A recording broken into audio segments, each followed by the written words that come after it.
Right now, as you sit there listening to my voice, there is someone quietly destroying your future, sabotaging your income, and robbing you of your focus. And the most terrifying part? You aren't fighting a stranger. You are being methodically ruined by a ghost. Look at your life over the past 6 months, dostum. The constant brain fog, the sudden bursts of anxiety, the frustrating inability to sit down and focus on a single high-value skill for more than 10 minutes without checking your phone. You think you're just tired. You think you're just going through a temporary rough patch. But let's drop the coping mechanisms and look at the brutal mathematical reality. You are currently bankrupt because the person you were yesterday, last week, and last year took out a massive loan of cheap pleasure, and they left you with the invoice.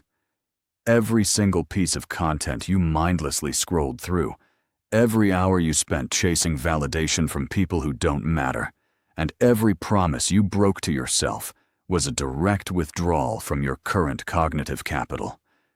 Your past self is actively killing you, brother.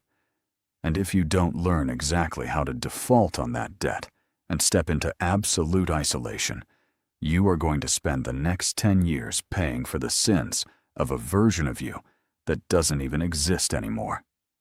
If you are ready to face the blueprint and break the cycle, listen very closely.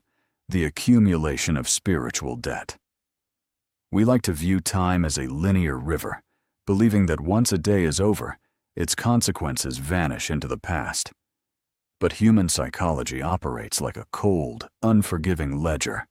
Every choice you make leaves a permanent chemical residue in your nervous system. When your past self chose the easy path, when he chose to sit on the couch, scroll through short-form videos, and consume cheap dopamine for breakfast, he wasn't just relaxing. He was actively rewiring your brain's reward mechanism. He raised your baseline for stimulation so high that reality now feels completely boring. That is why you are struggling right now, Kardashian. You are trying to build a business or learn a difficult skill with a brain that has been structurally damaged by your own past decisions. The lack of motivation you feel today isn't a character flaw. It is the physical manifestation of the debt your past self accumulated while you were asleep. The anchor of comfort zones. The past self is a deeply conservative creature. It is terrified of change. It is terrified of the unknown. And its entire survival strategy is based on keeping you inside a predictable box. The moment you decide to wake up and make a radical change in your life, whether that means deleting your social circle or working 16 hours a day in total silence, your past self will immediately trigger a state of internal panic. It will flood your system with doubt, nostalgia, and a desperate craving for your old habits. It will whisper that you can start tomorrow, or that you're being too hard on yourself. You see, brother, your old identity doesn't want you to evolve, because your evolution means its absolute destruction.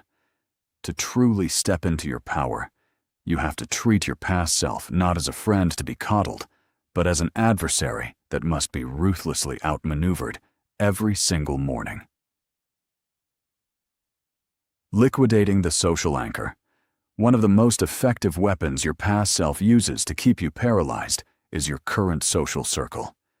The friends you hang out with right now are actually a physical manifestation of your past standards. They are the people who fit perfectly with the version of you that was lazy, undisciplined, and chasing comfort. When you attempt to break free and move in silence, these people will naturally act as an energetic drag. They don't do it out of malice, dostum. They do it because your growth forces them to look at their own stagnation. They will remind you of who you used to be, constantly pulling you back down into the old social dynamic. If you want to stop your past from killing your future, you have to be willing to clear the ledger entirely. You have to implement the protocol, go dark, and realize that keeping old connections alive just out of sentimentality is a form of slow psychological suicide. To build an unshakable fortress of autonomy, you must grant yourself a strategic, clean slate. This requires an absolute, cold detachment from your history. It doesn't matter how many times you failed or how many projects you abandoned. Those failures belong to a ghost. The moment you treat your past self as a separate entity, you strip it of its power to shame you. When you enter absolute isolation, you are creating a laboratory where you can cultivate a new profile from scratch in a world that is finally quiet.